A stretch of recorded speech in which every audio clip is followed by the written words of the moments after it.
From the University of North Dakota in Grand Forks, this is Studio One.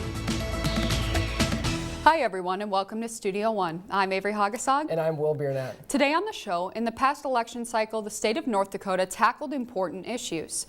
We'll talk to two politicians who were involved with the election even though they are still in college. Also, volunteer astronauts tested UND-designed spacesuits during a 30-day simulated moon mission. We'll take a look inside their temporary home. But first, 3 people were wounded during a shooting at Florida State University. The attack began at 12:30 in the morning inside the main library. The gunman entered the crowded building and shot 3 people before leaving. After being confronted by campus police, the gunman refused to follow orders and was killed after opening fire. The 3 victims were rushed to the hospital with injuries. Pictures and video of armed police inside the library have swept social media. Classes were canceled through the following day. Graco is issuing a recall notice for more than 5 million strollers in the U.S. The sides of the strollers have a pinch hazard that resulted in injuries to the fingers. 11 injuries have been reported, including 6 fingertip amputations. The company has recalled 11 different models, including Aspen, Breeze, Capri, Cirrus, Glider, and Kite. With holiday shopping around the corner, families will have a little more money to spend this year. An article from Time says filling your tank can be cheaper now than it was 4 years ago. The national average price has now dipped as low as $3.08 per gallon. That's 29 cents cheaper than last year, and it's now at its lowest price since December 2010. Experts say finding new ways to extract fossil fuels is a major contributor to the gas price.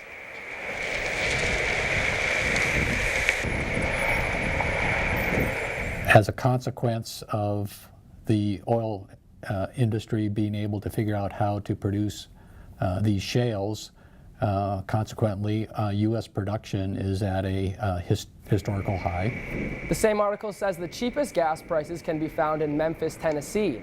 Gas was going for as low as $2.73 per gallon. A spoonful of sugar just may be the right kind of medicine. A new study conducted at Penn State shows giving a child a placebo medicine, such as sweetened water, can help cut down on symptoms during the night.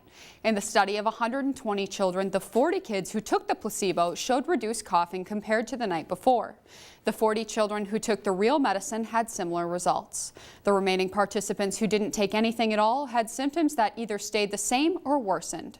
Doctors say while this discovery can help small children, they recommend parents stay on the lookout for worsening symptoms.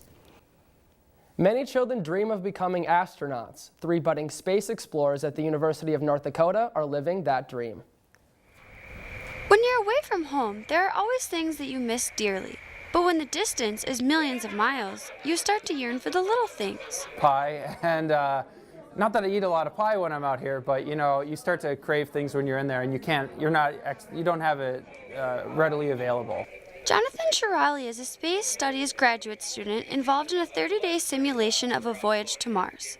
The goal of this mission was to gather information on what it would be like to put humans on the red planet. The 3 students were only allowed to be inside of their 7.5-ton habitat, their space rover, and inside of their spacesuits.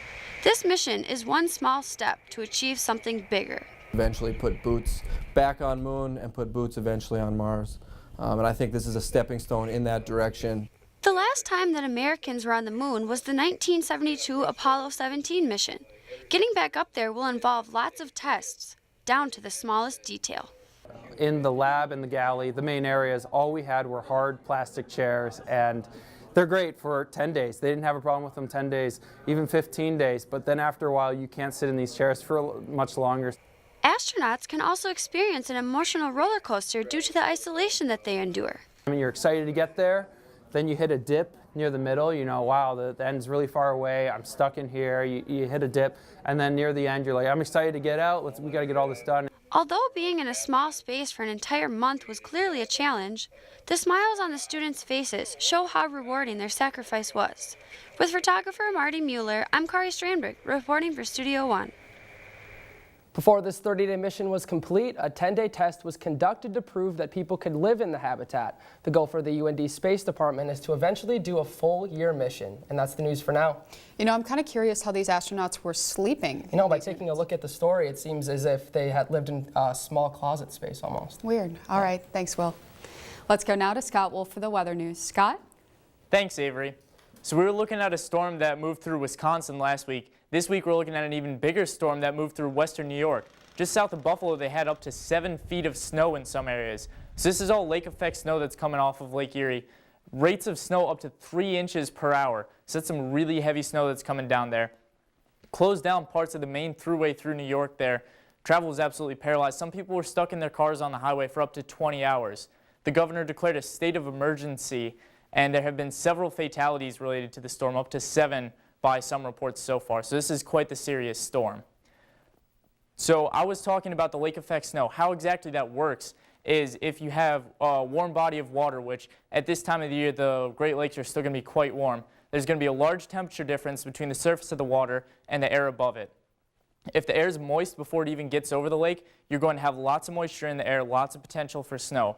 A long fetch, what a fetch is how far the air is moving over the lake. So in this case, over Buffalo, they had the wind coming directly out of the west, so it came all the way across Lake Erie here before it made landfall. And then once it makes landfall, it just drops all of the snow that it has, all of the moisture, and that's how you got up to 7 feet of snow in some areas just south of Buffalo. Now, it's not just western New York that can get lake effect snow. Anywhere that's to the east or south of the Great Lakes can get lake effect snow, depending on which way the wind is blowing.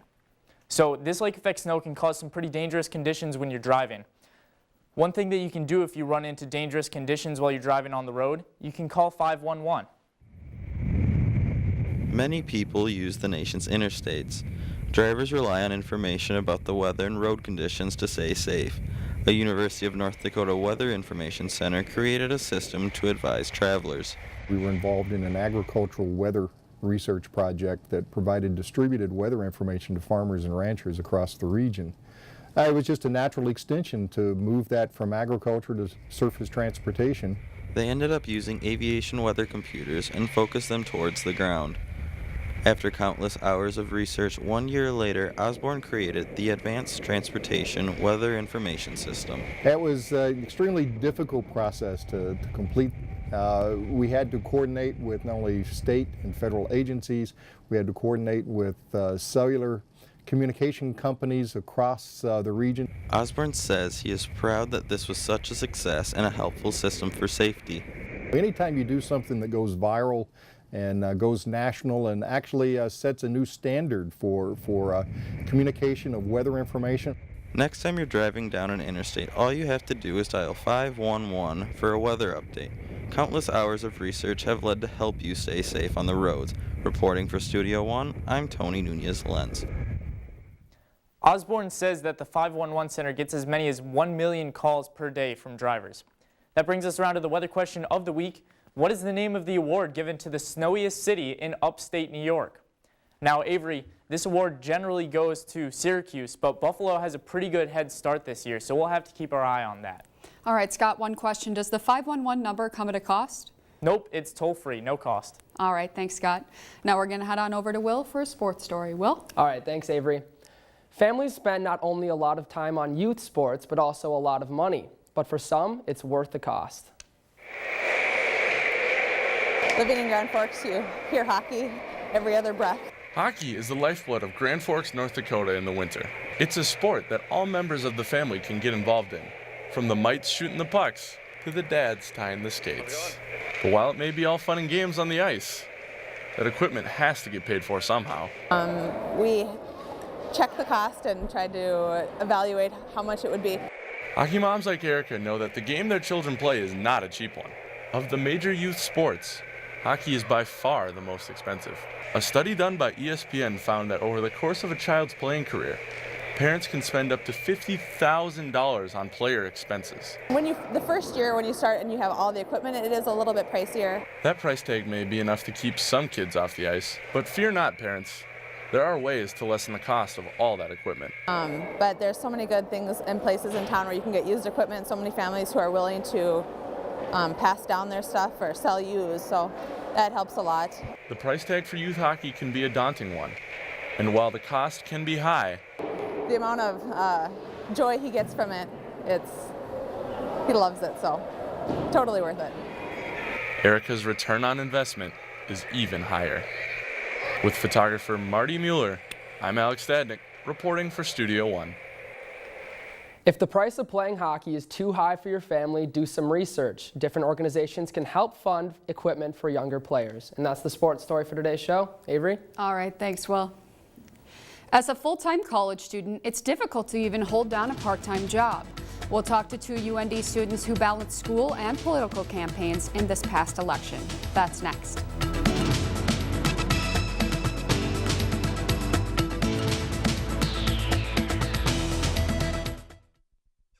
Closed captioning for Studio One is underwritten in part by NDAD, helping others to help themselves. To have the future you want and a career you'll be proud of, you'll need a great education. The University of North Dakota can get you there with more than 225 degree programs, preparing you for today's fastest growing, high demand careers, like medicine and health professions, aerospace, business, engineering, and energy. Schedule your campus visit today at und.edu/go, because to succeed, you need to be exceptional.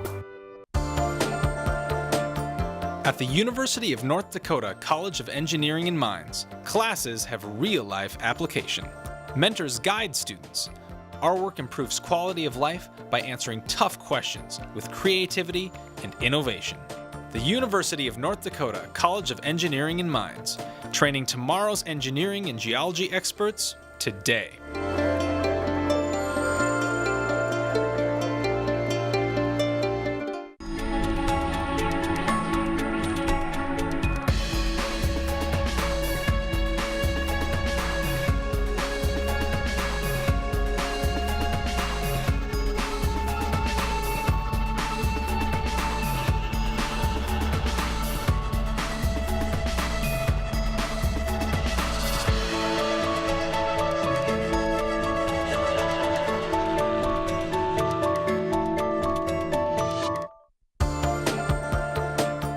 At the University of North Dakota College of Engineering and Mines, classes have real-life application. Mentors guide students. Our work improves quality of life by answering tough questions with creativity and innovation. The University of North Dakota College of Engineering and Mines, training tomorrow's engineering and geology experts today.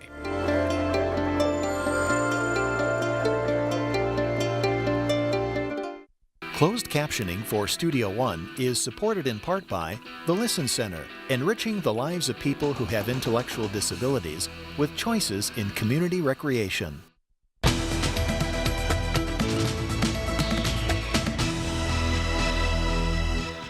Experience with issues helps a politician during elections.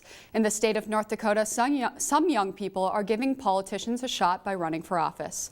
Others manage campaigns. John Mitzel and Shelby Wood are here to discuss what it's like being a college student and a politician at the same time. Thanks for being on the show with us today, you two. Happy to be here. Thank you. So starting out with Shelby, you're 20 years old, it's your 3rd year in college, and you're majoring in accountancy and political science. What made you interested in running for the North Dakota State House of Representatives? I guess I just kind of found myself being asked to run. It was never something I really pursued, but through my involvement with college Republicans here on campus, I guess I just kind of met the right people and somehow found myself being asked to run and realized it was too good of an opportunity to pass up. So great. So tell me a little bit about the process. What was it like running for this office, this position? Once it was decided that I was running, the first thing we had to do was basically become nominated by the party, if that makes sense, and be decided that we were going to be the ones running, me and my running mates, that is. Mm-hmm. And then after that it was the primary election, which just solidifies that your name goes on the ballot in November. And then beyond that it was just fundraising, campaigning, door knocking, and all that fun stuff until election day came up. Sounds like a lot of work. Was it difficult to balance with school? It was at certain times, and at certain times it wasn't.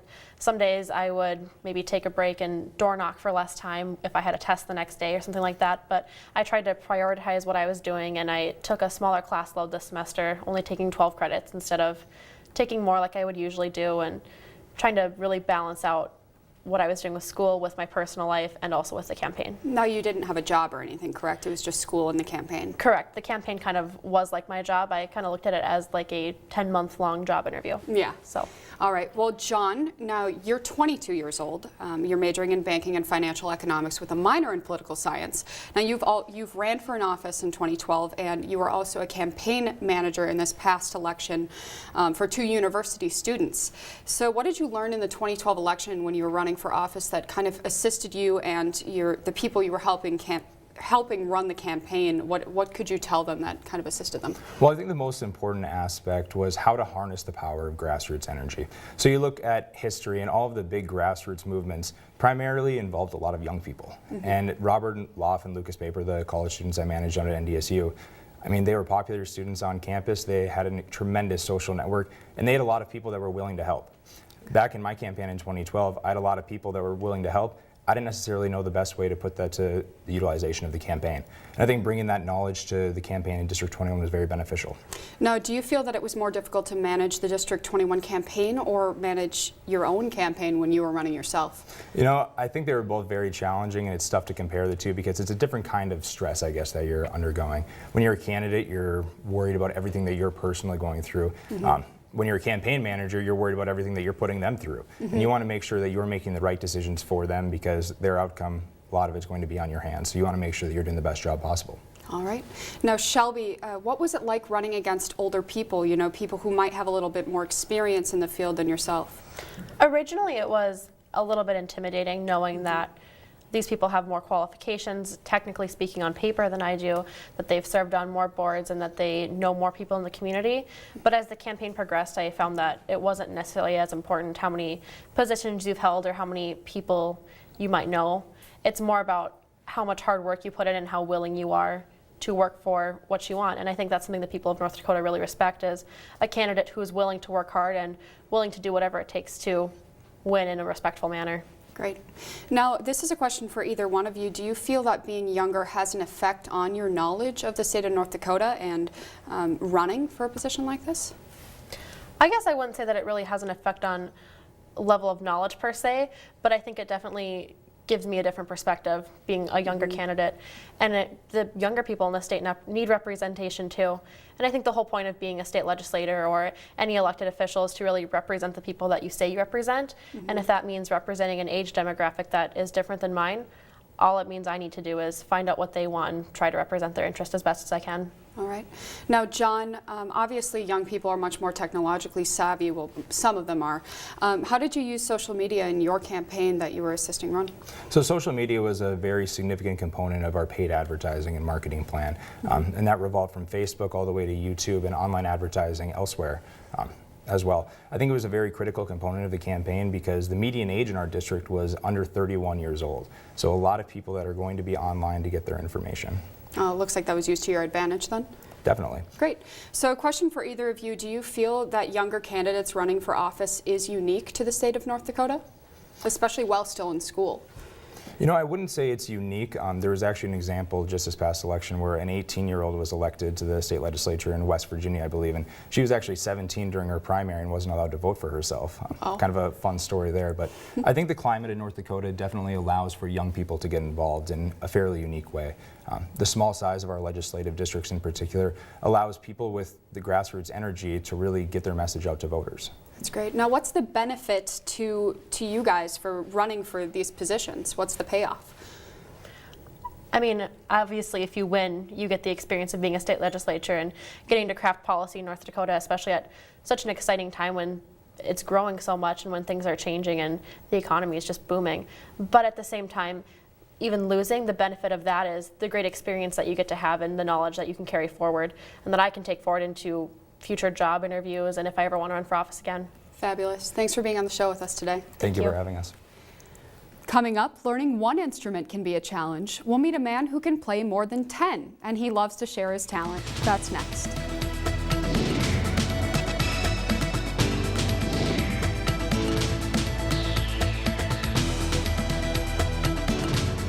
Studio One closed captioning is underwritten in part by Options, your disability information source.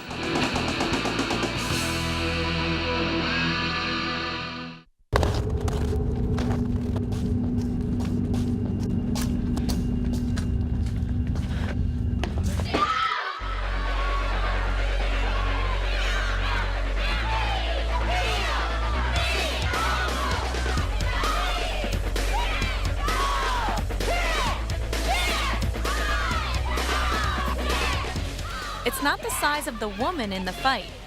It's the size of the fight in the woman. To have the future you want and a career you'll be proud of, you'll need a great education. The University of North Dakota can get you there with more than 225 degree programs, preparing you for today's fastest growing, high-demand careers, like medicine and health professions, aerospace, business, engineering, and energy. Schedule your campus visit today at und.edu/go, because to succeed, you need to be exceptional. North Dakota is facing challenges in healthcare delivery. The University of North Dakota School of Medicine and Health Sciences is building a place to help meet the state's healthcare needs. In addition to a new structure, we're also building interaction between healthcare professionals while building a workforce through expanding class sizes. We're inspiring our youth to engage in healthcare careers and exploring ways to reduce disease. It starts here and ends here, building a better future for North Dakota.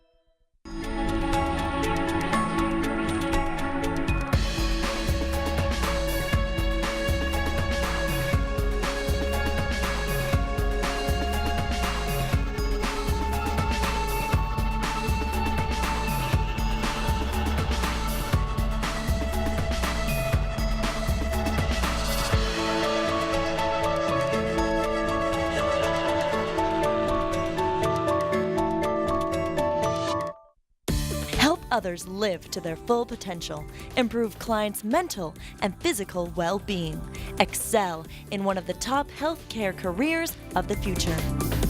Occupational therapy students at the University of North Dakota experience high-quality education in small classes. You have to come to 45 degrees, even in a normal motion pattern. Your healthcare career begins at the University of North Dakota. If you would like to attend a live show, go to our website at studio1.und.edu. Hunger Games fans, your wait is over. Jennifer Lawrence, Josh Hutcherson, and Liam Hemsworth return in Mockingjay, the highly anticipated third installment of the series. The story continues with Katniss being rescued. She awakens in a shocking world she didn't even know existed, the deep, dark underground of District 13. With her home destroyed and romantic interest imprisoned, she learns of an uprising gaining momentum in the district. Katniss is forced into the center of a daring plot to hack into the Capitol and turn the tables on the president. But something that I really loved about these books when I originally read them is that they're great, and it's a fantastic story, but it's also a very important story to tell about how powerful just one voice can be. In order to get the dark, shadowy feel of District 13, designers took inspiration from old nuclear facilities. A combination of factory locations and complex sets were used to produce the final look. Mockingjay Part 1 opens in theaters November 21st with a PG-13 rating. A recent article from Gallup says workplaces all over America are introducing more programs that promote employee well-being. When looking for jobs, many people look at what types of benefits that they can receive. We wanted your thoughts on what kinds of wellness perks an employer should provide. Instead of a break, instead of going to the candy machine and grabbing a couple of packs of M&Ms and a Coke, you go out and you do a, quick quarter-mile walk. We do luncheons where we bring a company, or Blue Cross Blue Shield will come in and talk about certain things that are going on with health and how that we can better ourselves as a professional business and our employees. I think it would be nice if they'd give us extended lunch hours or extended breaks, and then maybe pay something toward a gym membership. Healthy options like the cafeteria or something, that'd be good. Time to work out. Before I retired, I got up early every morning so I could walk for an hour before I cleaned up and went to work. A comment from our Facebook page from Candy in Larimore, North Dakota said, "If anything, pay for a membership to a gym. It would give more motivation to go work out maybe." Kelly from Roseville, Minnesota said, "I wish that my employer would offer stress management as a wellness perk to help manage stress and be successful in the workplace." A library is typically a quiet place people go to read in peace. We met one man who goes there to make a lot of noise. A big portion of this small town's elementary students gather today in their library. Inside this silent sanctuary, a sound not often heard strums along. I am a folk musician, and my specialty is string instruments. And I've been playing the violin since I've been 10.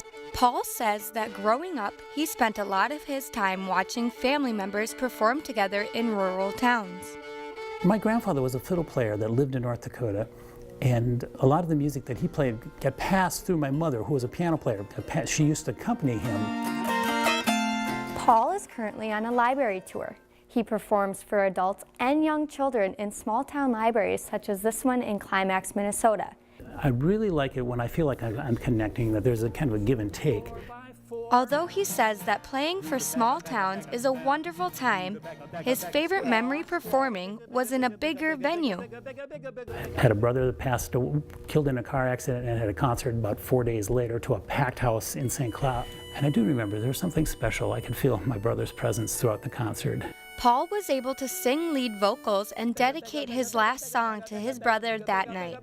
As he continues along the road from one city sign to the next, his true passion remains the same. My real goal is just to keep creating music and to playing as long as I can. Whether it's strumming his banjo or whistling his jaw harp, Paul can always be found with an instrument in hand and a smile on his face. Reporting for Studio One, I'm Tasha Olson. Thanks for the donut. Paul will be wrapping up his library tour shortly and beginning a holiday tour. Just him, his 12 instruments, and the gravel road. All right, thanks, Will.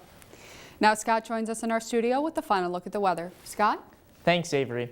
Well, we're looking at actually a little bit cooler temperatures than average across most of the country for the next 2 weeks. So cooler than average, especially on the East Coast, but all the way out to Montana. Warmer than average on the West Coast, out to western Texas. Looking at drier than average conditions for much of the central United States and down to the West Coast, Southern California. That brings us back around to the weather question of the week.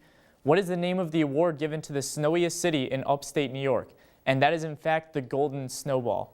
So Avery, when they first came out with this award, it was really low budget, so it was just a styrofoam ball that they painted gold. Styrofoam, sounds prestigious. Oh yeah. Thanks, Scott.